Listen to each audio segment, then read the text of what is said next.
You do not know the day nor the hour. The readings that we have today are considered apocalyptic readings, end-time readings. Next Sunday will be the same. Very appropriate because we are very near the end of our liturgical season, and then we will start Advent. So apocalyptic or end-time readings. And when I was younger and I'd heard these readings, I thought, yep, end of the world. But, the world's been here a long time. The world's been here a long time after Christ came. It'll probably be here when I die. I won't have to experience this. And as I got a little older, I realized, oh, wait a minute.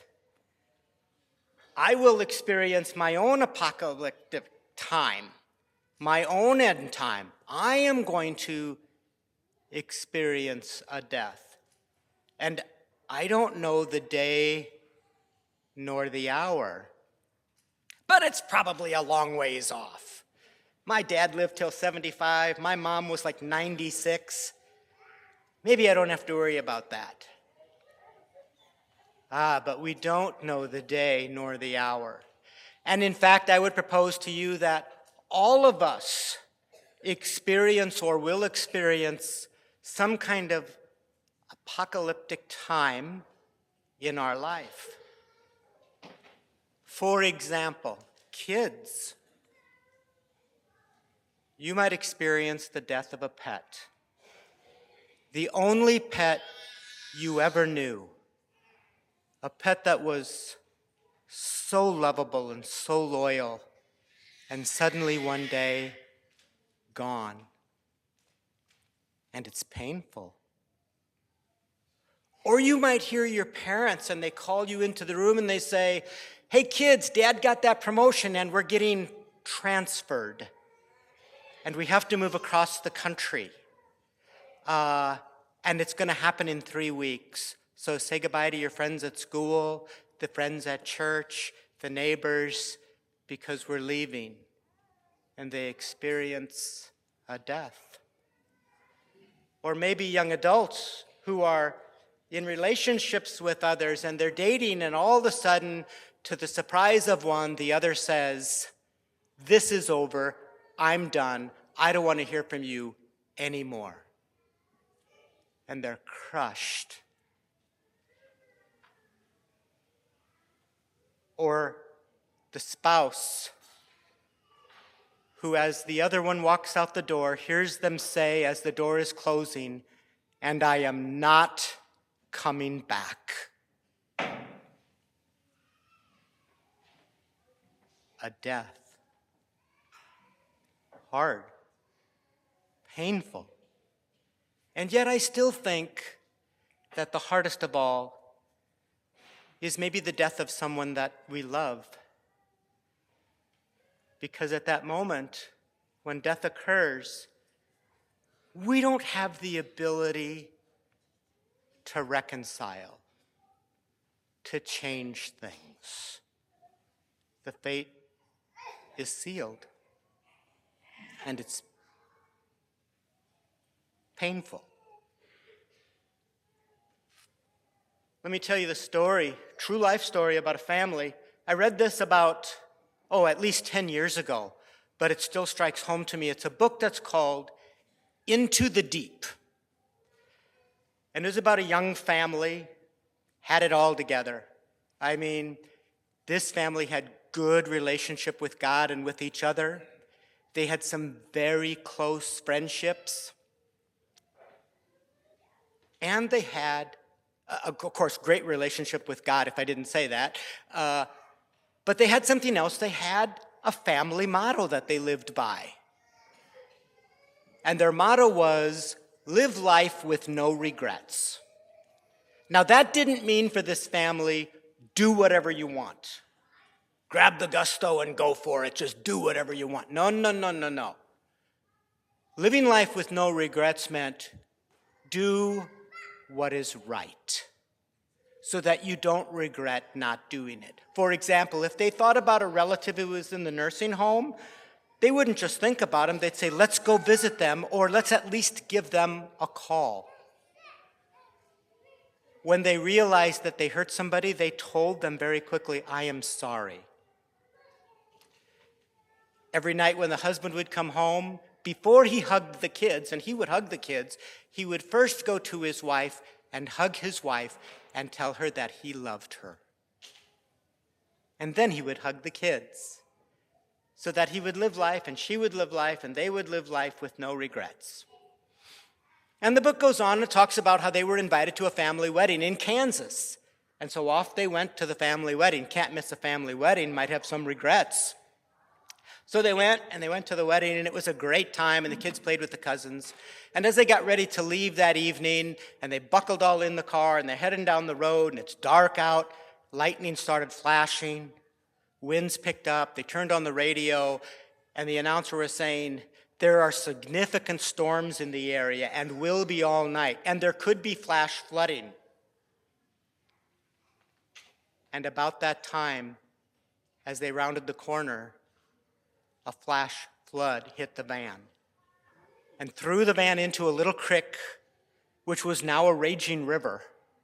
And the windows broke, and the husband pulled off his seatbelt and said to his wife, "Pull off your seatbelt. We've got to unbuckle the kids." And he went to the back, and as he was unbuckling one of the children, he saw one of his kids get washed out of the van.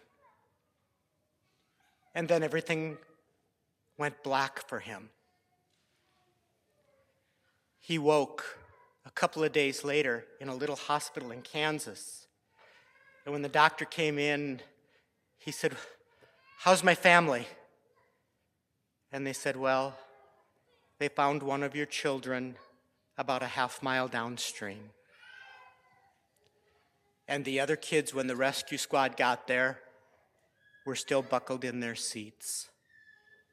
And they're all gone." And he said, "What about my wife?" He said, "We need to go down to the morgue so you can see her one last time and do a final identification." And he had entered his apocalypse. He did not know the day nor the hour, and all of a sudden, everything was dark for him. He did not understand.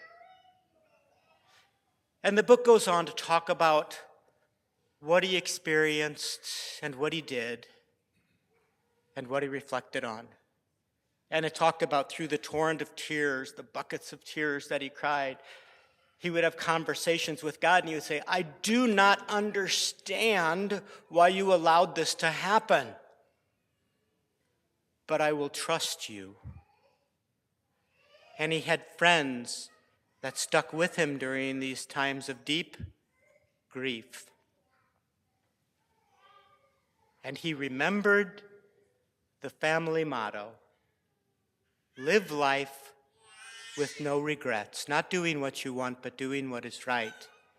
And he remembered that he kissed his wife every day and told her that he loved her.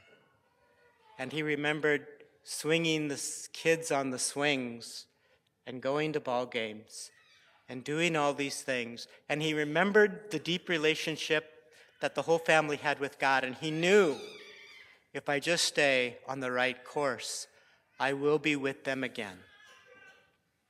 And the story continues. I would suggest you read it. It's quite powerful, Into the Deep. Because he didn't know the day, nor the time, nor the hour. What about us? Some of us have lived through some apocalypse, and some of us have yet to do so. But we have the same things that this young family had, the same opportunities at least.